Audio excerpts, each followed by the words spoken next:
संगत जी, प्यार से कहना जी, धन निरंकार जी। साथ संगत जी, महापुरुष हमेशा क्यों कहते हैं कि सत्संग करो।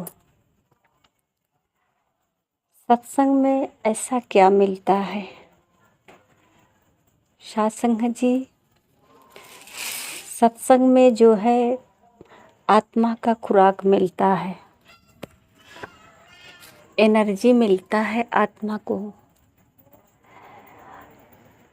बहुत सारे धन होने के बाद भी परिवार साथ होता है, सब कुछ सारी खुशियाँ होती है, फिर भी इंसान कहीं न कहीं कुछ कमी महसूस करता है। वो है आत्मा का खुराक। अंदर ही अंदर जैसे मानो आत्मा तड़प रही है, वो अपने स्रोत को ढूंढ रही है, अपने अंश को ढूंढ रही है। उसका आत्मा का अंश पैसा तो है नहीं, धन तो है नहीं, व्यक्ति तो है नहीं। व्यक्ति तो केवल मन से रिश्ता जो जुड़ा है उससे है। आत्मा का खुराक तो केवल प्रार्थना ही है, और प्रार्थना संतों के संग में ही होता है, सत्संग में ही होता है, और सत्संग में जाकर के ही सुकून मिलता है। इसलिए महापुरुष जोर देते हैं कि आप सत्संग से जुड़ो, संतों का संग करो। संतों के साथ रहने से विवेक जागृत होता है। जैसा कि चौपाई बताती है कि बिन सत्संग विवेक न होए। साथ संगत जी, ये सत्संग भी कहीं न कहीं परमात्मा की कृपा से ही मिलता है। तभी ने महापुरुषों ने अपने अनुभव को रखा कि बिन सत्संग विवेक न होई, राम कृपा बिनु सुलभ न सोई।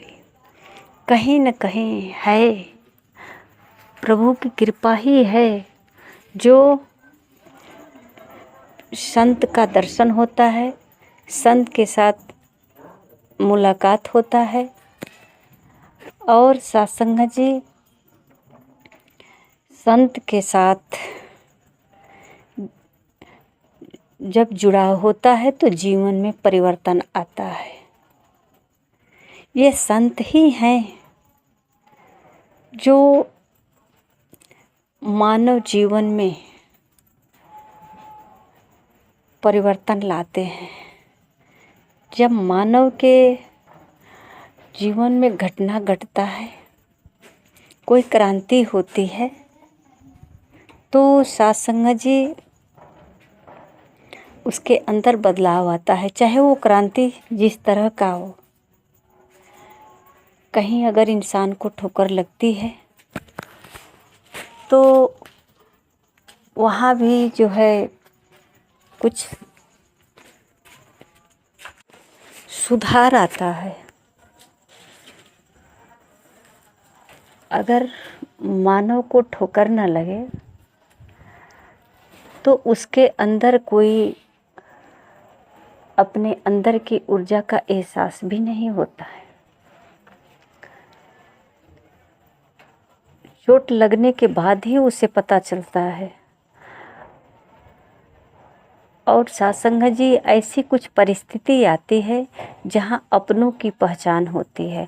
अगर वो परिस्थिति न आए तो फिर हम कैसे पहचान कर सकते हैं। जो सांसारिक भावनाओं में हम कहते हैं कि ये मेरा है, ये मेरा है, फलाना व्यक्ति मेरा है।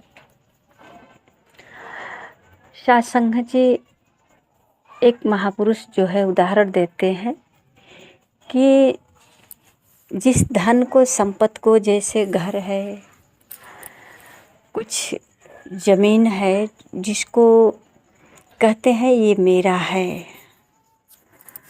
तो उसको महापुरुष कहते हैं कि तुमसे पहले भी कोई कहता था इसको कि मेरा है।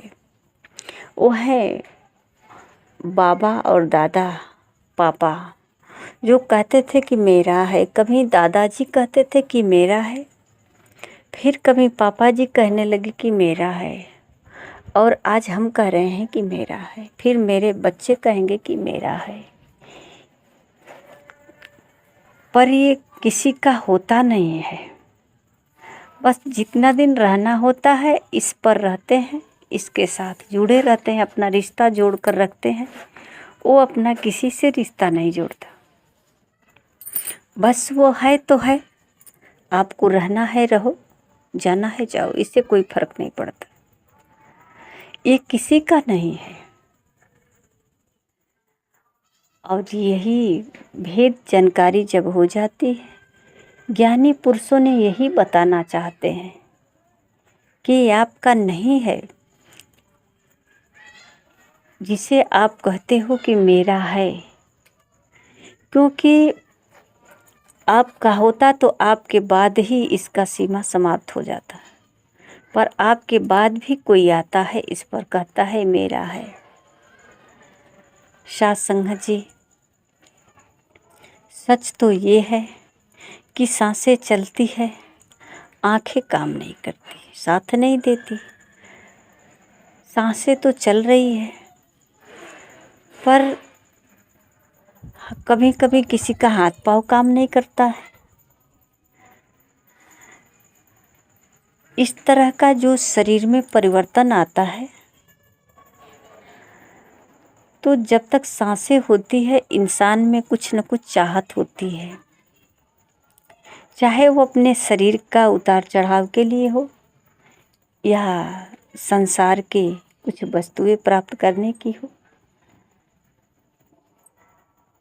साथ संगत जी, इस संसार में है तो ज़रूरत तो सबकी है, मकान का भी है और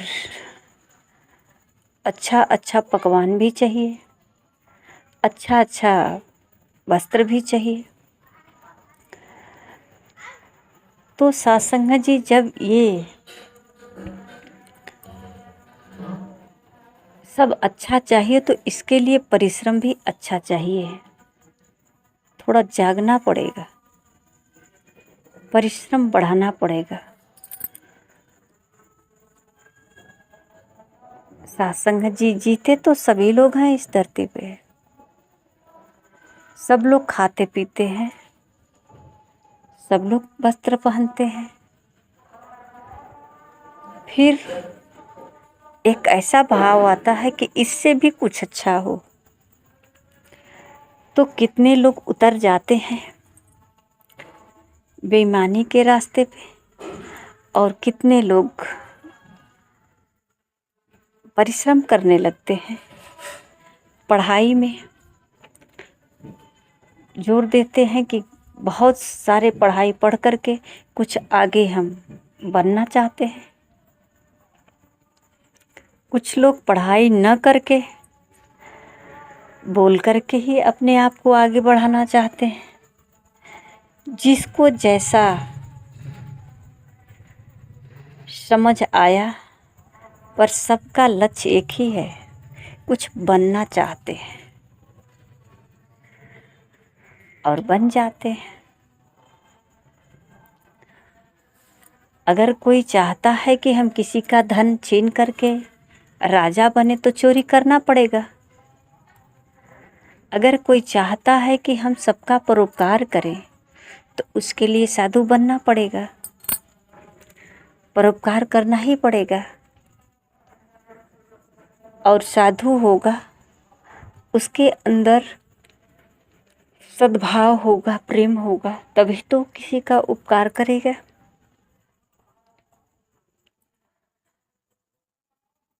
साथ संगत जी, सदगुरु माता सुदीक्षा जी महाराज आज मानव को यही संकेत कर रहे हैं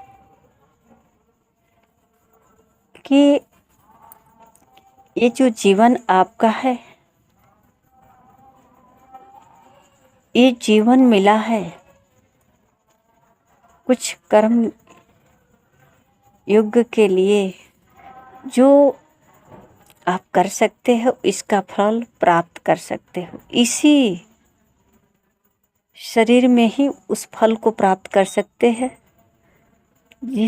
जो फल जो है, जिस फल की तलाश में संसार में आए हो, मुक्ति है। सत्संग जी, कुछ लोग कहते हैं कि जीवन मिला है तो मौज मस्ती कर लो, फिर कौन देखा है, आगे जो होगा सो देखा जाएगा। महापुरुष कहते हैं कि नहीं, ये जो जीवन मिला है इस जीवन का संभाल कर लो, इस सांसों को सदुपयोग में लगा दो, फिर ये जीवन मिले ना मिले, एक बार सांसें जब बाहर निकली फिर वापस आए ना आए, तो इस सांसों का कदर कर लो। ये आने जो है, आने जाने का चक्कर, जो 84 लाख योनियों की बात करते हैं, इससे मुक्ति पाना चाहते हैं, इसे प्राप्त कर लो। सत्संग जी, ये महापुरुषों का कथन है। सब अपने अपने मस्ती में है, महापुरुष अपने मस्ती में है। ये परमात्मा से हमेशा जुड़ाव रखते हैं और परमात्मा से सबको जोड़ना चाहते हैं। संतों को परमात्मा के सिवा इन संसार की किसी भी वस्तु में आनंद नहीं है। ये सब फीका है, उदासीन है, इसमें आनंद नहीं है। जो एक बार परमात्मा में डूब गया, इस संसार में उसे आनंद नहीं मिलता।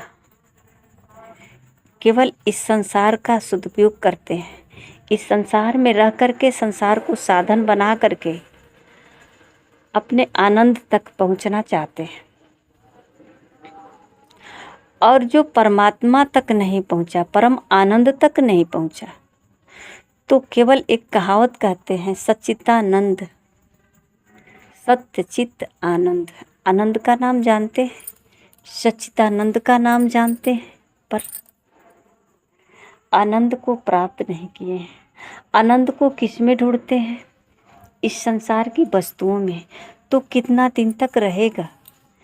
जितना दिन तक ये वस्तुएं रहेगी, जैसे जैसे वस्तु परिवर्तन होगा, वैसे वैसे हमारे आनंद और खुशियाँ में परिवर्तन आएगा, दुख का कारण होगा।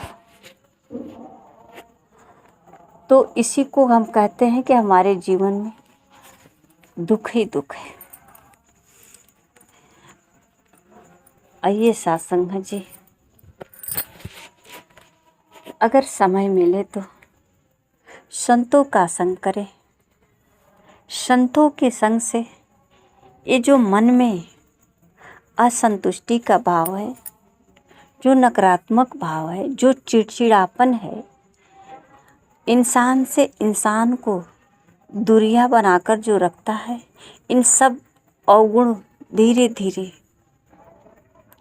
पराजित हो जाएगा, शून्य पड़ जाएगा। ये जीवन सार्थक हो जाएगा संतों के संग से। इसमें सात्विक रस भर जाएगा, इसमें जो है प्रेम का भाव होगा, दया का भाव होगा, करुणा का भाव होगा, इंसानियत का भाव होगा। ये जीवन रसदार बन जाएगा। तो हर महापुरुष जैसे अनुभव किया, अपने अनुभव को व्यक्त किया। सत्संग जी, हम भी अपने जीवन में अनुभव करें कि कोई तो है, वो कहाँ है, कैसे मिलेगा, जो सब कुछ हमारे शरीर के अंदर क्रिया कर रहा है, कर्म कर रहा है। तो शरीर के माध्यम से कर रहा है या शरीर खुद करता है? इस भेद को जानने का प्रयास करें। सत्संग जी, प्यार से कहना जी, धन्य रखो जी।